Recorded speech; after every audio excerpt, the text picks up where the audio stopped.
Hello, I'm Rosemary Hannah. Welcome to the series, The Bahamas Then and Now, that deals with our history, heritage, arts, and culture, and all those things that make us uniquely Bahamian. Today we'll be talking with a special guest who many regard as a national treasure. Stay tuned, we'll be right back.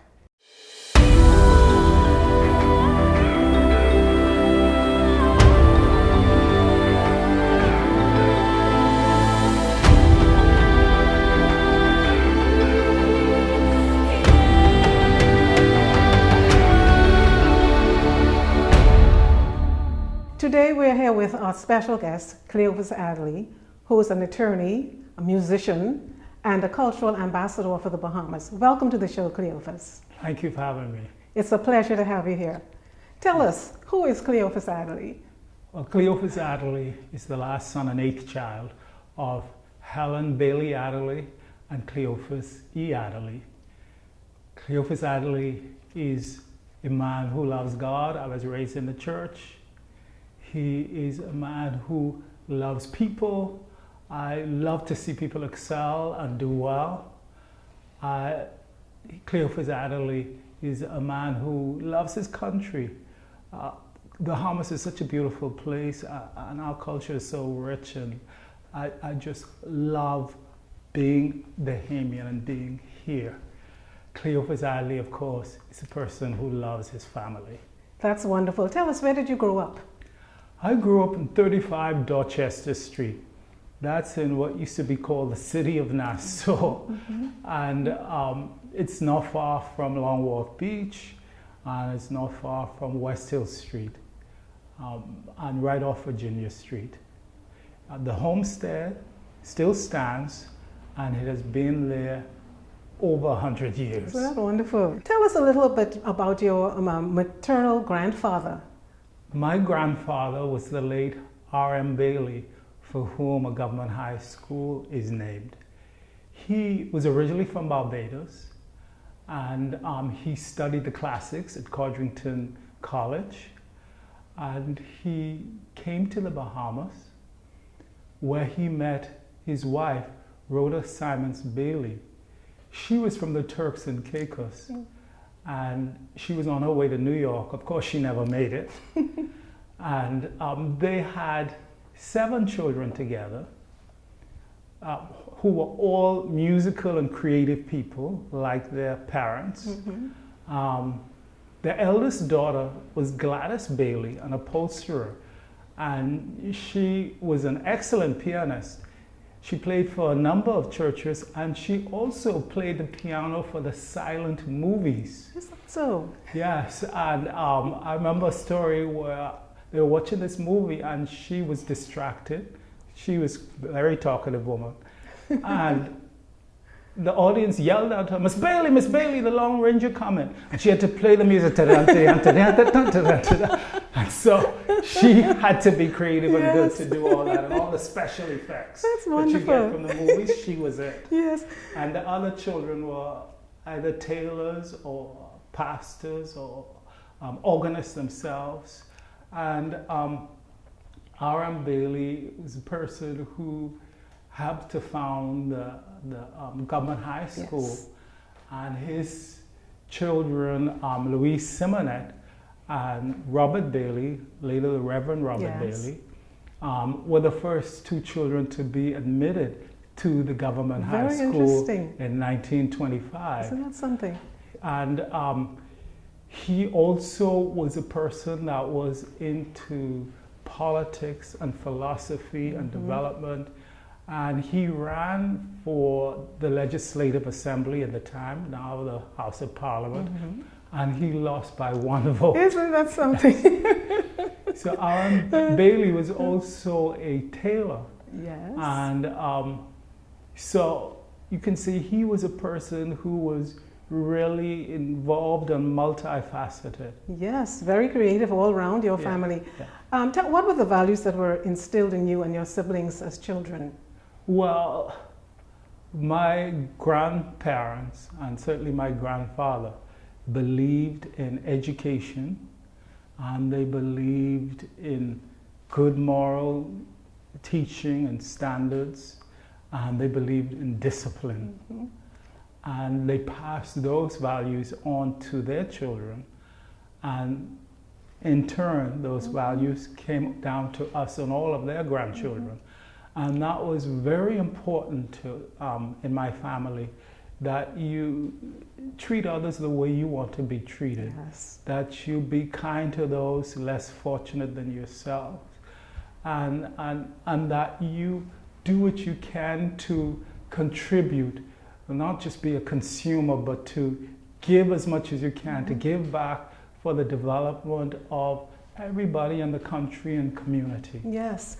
We talked about your grandfather being a tailor. I don't think many people know that you also personally are a tailor. Oh yes, I could remember those days. I actually used to sew in my grandfather's tailor shop, which was right in the yard where we lived, at 35 Dorchester Street. And he made uniforms for the police and customs, and he also made the garments for the priests in the Anglican and Catholic Church. Okay. Yes, the vestments. And he passed that skill on to his son, my uncle Nathaniel Bailey. Oh yes, I remember. And I worked in the shop with my uncle Nat from the age of 11. Wow. And every summer I had to get in that shop and learn how to make police uniforms, learn how to draw from scratch the pants, and he started me on the jackets. And I continued right up until I was able to pull away and get my own shop. And so I continued till I was about 19 years old, and that's where my tailoring skills came. Isn't that wonderful? Yeah, I made my suit when I first started working. I remember that when Yes. we did our boys, you did your own costume. I made my own very own authentic costume. looking costume it was. So what inspired you to study law? My grandfather, again, he actually won a scholarship to study law when he was in Barbados. But you can imagine all the way back then, because he was born in 1875. Yes. Let's put it this way. He was pressured not to take up that profession because they did not want him being a lawyer with other people who were established in the profession at the time. Yes. Yes, and so instead he went on and studied classics. Cleophas, aside from your training as a lawyer and your profession as a lawyer, we all know that you are a very accomplished musician. How did that come about? Well, I'm from a musical family. And it stems all the way back from my grandfather again and all of his children. And likewise, my mother and father, they had 9 children, and we all had to play an instrument. Yes. And there was always music in the house. Yes. I could remember from a very young age, my mother around the piano playing either Christmas carols or hymns, and the children had to sing along. And then in our house, we used to have programs in the house. There were so many of you, you could afford to put on a full program. And everybody had to do something. You had to sing or recite, or you had to do something. And I can remember my big brothers playing a trick on us. We thought they were having another program, and they woke us up in the middle of the night as little kids with all the sleep in our eyes. And we just got up ready to recite, ready to play, while they took pictures of us looking like, if you can imagine. But so they were my earliest memories. I remember my mother saying she always knew I was musical from age 3. She played a song, and I was able to sing it back to her perfectly in tune. Of course, I'm sure the words were all out of whack. So where did you study music, and who were your teachers? I started music, the piano, with my aunt, Nurse Rosalie Bailey. Yes. Nurse Rosalie Bailey, she didn't have any children. Okay. And we were her children. And she really kept a heavy hand on us. When all the other children out during the summer playing, we had to be there looking at reading royal readers and practicing the piano. So she was my first piano teacher. I could remember running and hiding under the floor because I didn't want a piano lesson. But she would persist, and when you come out in the dark because you're scared of being under there, she would be right there. And all she says, wash your hands. You know what that Get meant. to the piano. That's right. And then after her, my aunt Gladys, she taught me organ at age 11. Yes. She started at St. John's Native Baptist Church. That's where I had my first organ lessons. And then after, they both passed when I was 12. And I started taking organ lessons at Christ Church Cathedral.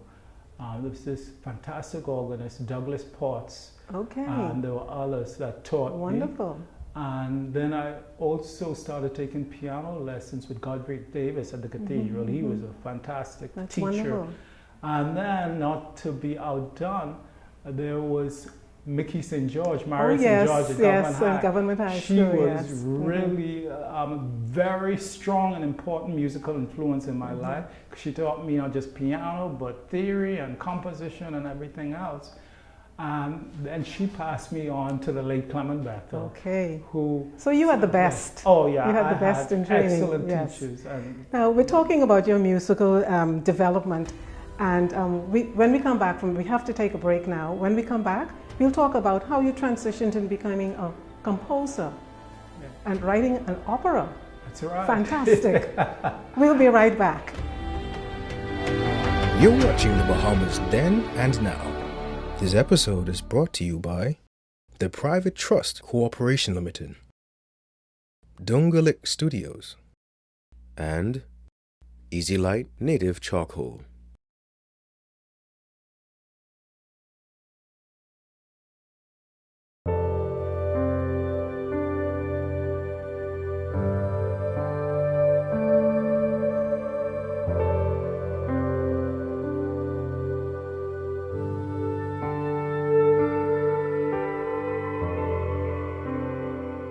This is the Bahamas. 700 islands, reefs, and keys, sporting a distinct history and heritage all its own. This is New Providence, most populated, industrialized island at the center of the archipelago. Home of Nassau, the capital city, seat of Parliament, location of political and social revolution, site from which our nation declared its independence. And this is Over the Hill, a community, a series of neighborhoods in what was then considered Southwest New Providence. Settled by slaves, having served as the midwife of national deliverance. Over the Hill, a breeding ground of nation builders, constructing trait by trait, precept upon precept, character-toting, culture-shaping leaders.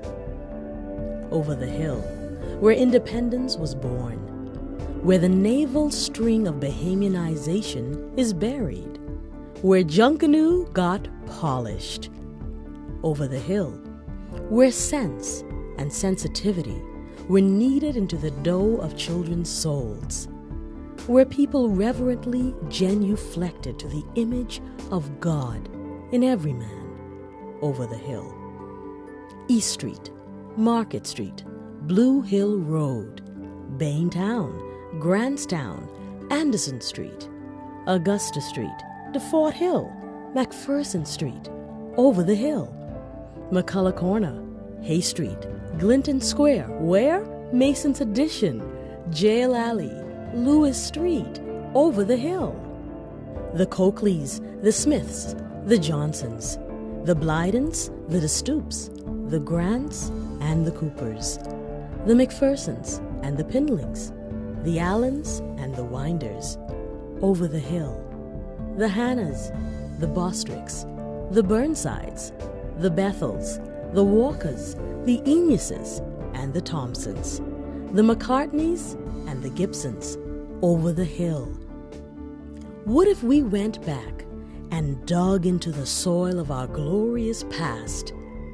And what if we studied the roots and found the patterns of Bahamian unity and success and progress, and superimpose those on the social ills of Lil Nassau, the social ills of the Bahamas in general. What would happen? What would happen if we really understood where we came from? Our heritage is not ghetto. Our language is not profanity. Our resolution is not violence. We are Bahamians, kings and queens, gentlemen and ladies, athletes and warriors in every sphere, geniuses and priests, artists and leaders, and much of it started over the hill.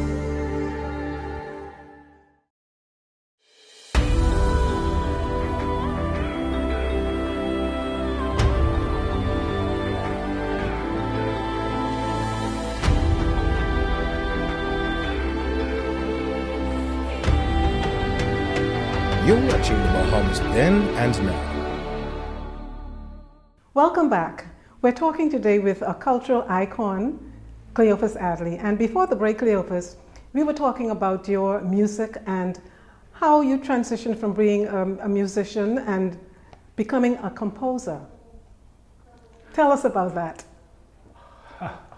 Well, I was always encouraged to develop myself musically and generally as much as possible. And one of the pinnacles of being a musician is actually to write your own music. It probably started from my government high days when I started composing from the age of 14. And my music teacher, Mickey St. George, she encouraged this, even though at that time the style of music that I wrote was so similar to established composers, Bach and others, so much so that the children in school accused me of thieving the music out of the book, which really almost devastated me. She explained to me, oh, they don't understand, you're just developing a style, but I could see this is original material. Keep on writing and you will eventually develop your own style. Right. And I continue to do so through writing the masses, writing songs, writing pieces for the piano. And then the ultimate challenge is to write an opera. And the whole story for that opera came out of a true incident in 1980 May when the Cuban air bombers bombed Royal Bahamas Defense Force boat Flamingo, and we lost 4 of our men. And so Winston Saunders and Philip Burris, they wrote a libretto for this opera and presented it to me. And I was so eager and excited to have this challenge and this material that within 4 months, the 2 hours of music was finished. Really? Yeah. That's fantastic. That's really fantastic. But then tell us the process that you went about to create music for this, with these words that they gave you. Well, the words themselves were inspiring. And the music was virtually in my head. It was like taking dictation from God. Isn't that so wonderful? I had trouble writing fast enough to keep up with what I was hearing in my head. And I could remember my mother, she would come into the music room in our house and put a glass of milk there. And I'm just writing and writing and writing. And then I'll look up a couple hours later and wonder how did that get there? Because it was so consuming. Yes. And even late at night time, I would be in bed in the middle of the night, the theme would pop in my head. You'd get up and write it. Jump up and write it before I forget it. And I was so empty musically by the time I finished this that I left the overture, which is the beginning of the opera, I left that last. And I couldn't find anything to write. And I opened my notebook, and there was a theme that I'd written when I was 16. You don't say. And I used that as the theme for the opening of the opera. Tell us about your involvement with the Bahamas National Youth Choir and all of the wonderful things that you've done with them. Well, I love working with people. I love working, no matter what ages. I have a wonderful senior choir at Holy Trinity Church. I really enjoy working with the young people because you can mold them. Yes. They're like a blank canvas. And the National Youth Choir, I first started the National Youth Choir in 1983 as a part of the 10th anniversary of Bahamian independence. Yes. And the late Clement Bethel, he was our first accompanist, and he helped me and encouraged me with this. And back then, we had over 70 people in the choir. You could tell I was inexperienced to try and handle all those young people, but I was also young and I had the energy. We had people like Melanie Roach, who became the first female director of public works. We had people like Philip Gray, who became the president of the Pharmaceutical Society. There were so many others that were in this choir that are now contributing wonderfully to society. That choir, regrettably, didn't continue, and in 1990, I was summoned to the office of the late Sir Lyndon Pinling. And I thought, oh my God, I'm not involved in politics. I don't know what this could be about. And he said, I want you to reestablish that choir you started, that National Youth Choir. We have the Quincentennial Commission coming up in 2 years, and it'd be great if you could establish this and reestablish it and keep it going. And I thought that was wonderful, and I said, yes, I'm going to do it. And at 93, I got tired of it, to tell you the truth. It was just so much work. And my mother said to me, you work so well with the youth, and they need an outlet. Everybody can't be sports people. Yes. Everybody can't be doctor, lawyer. You need to continue to give these young people an outlet for their creativity. Don't give this up. So when your ma talk to you like that, listen. you know. Yes. So here I am 25 years later. So tell us about some of the places that you've been and the awards that you've won over the years. Ah, boy, we've traveled to 22 different countries. It's amazing. Yeah, we've been to Russia, we've been to South Africa, we've been to Swaziland, we've been to Germany, we've been to France, Italy, we've been to Cuba, United States, Canada, 6 countries in the Caribbean. I can go on and on. We've sung in 24 different languages. The usual French, German, Spanish, Latin, languages that people never heard of, Ga, Yes. Twi, of course the Hausa, Hungarian, Mandarin. We won a prize in China for the best international choir singing in Mandarin. And I'm very grateful to one of our former members who, the Dame's young lady, she is now in Singapore as a medical doctor, having studied in China. And she was the one that taught us to sing in Mandarin. That's we won a absolutely prize for wonderful. that. So we've won 2 golds and a silver medal at the World Choir Games in 2012 in Cincinnati. There were 68 different countries there. And we just managed to beat China by 0.5%. Oh man, I was so happy because we were in this competition in 2008 and the Chinese mashed us. But it was just wonderful. Well, you know, although you've done so much with your singers, what else would you like to do to develop better singers in the Bahamas? It's very important that the singers learn theory of music, they learn how to read, Yes. and then they get the proper instruction with regard to breathing and vocal production. Most of the singers that I encounter, and I mean a large majority, probably 95%, don't even have the fundamentals of how to properly breathe.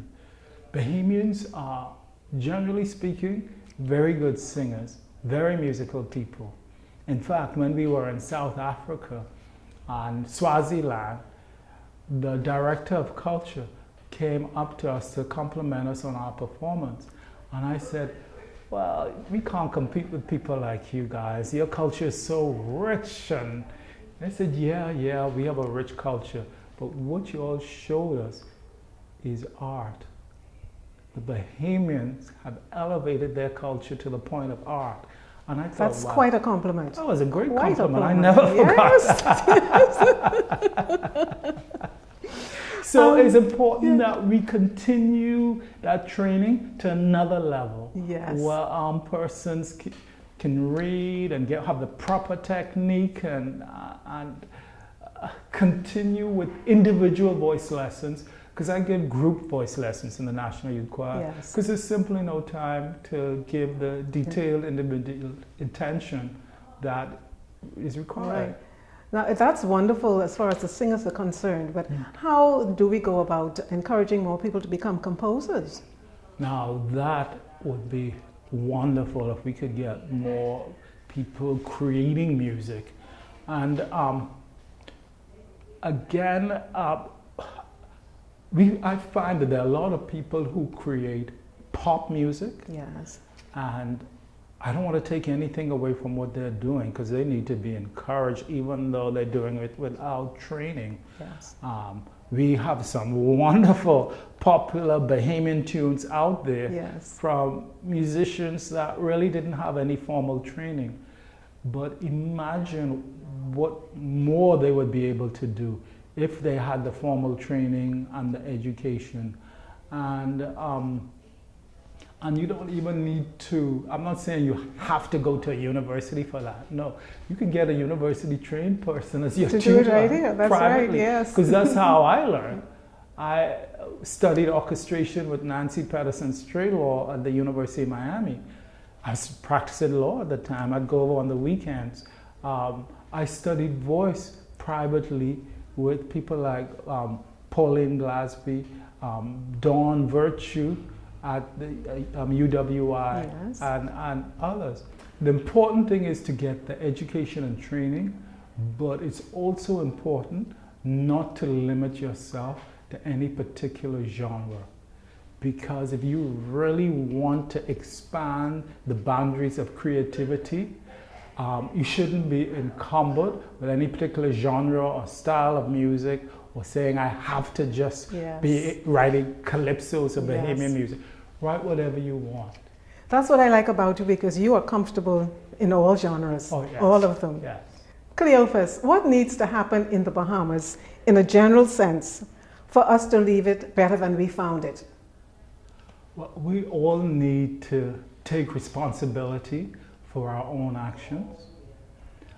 We all need to try and be the best people we can be, the best fathers, the best mothers, the best children, respecting your parents and doing your work and your homework and trying to improve yourself. We all need to take care of our surroundings and our environment, and we ought to be conscious of how we interact with one another. We all need to also make ourselves spiritually aware and stronger, and to make sure that we are better people within, not just superficially on the surface. We really need to be our brother's keeper. We need to appreciate the beauty of God's creation in even the simplest thing. Right. And then we need to be kinder to one another. And we will definitely create a better Bahamas. We would make our contribution to make sure that this place is better than what we left it. Thank you so much, Cleophas. This has been a very interesting and informative conversation, and it's come to an end too soon. Thank you so much for having me here. And you do such wonderful work. Thank you for having me here. Thank you for watching the Bahamas Then and Now. We encourage you to continue watching, and we invite you to urge others to do the same. Thank you very much.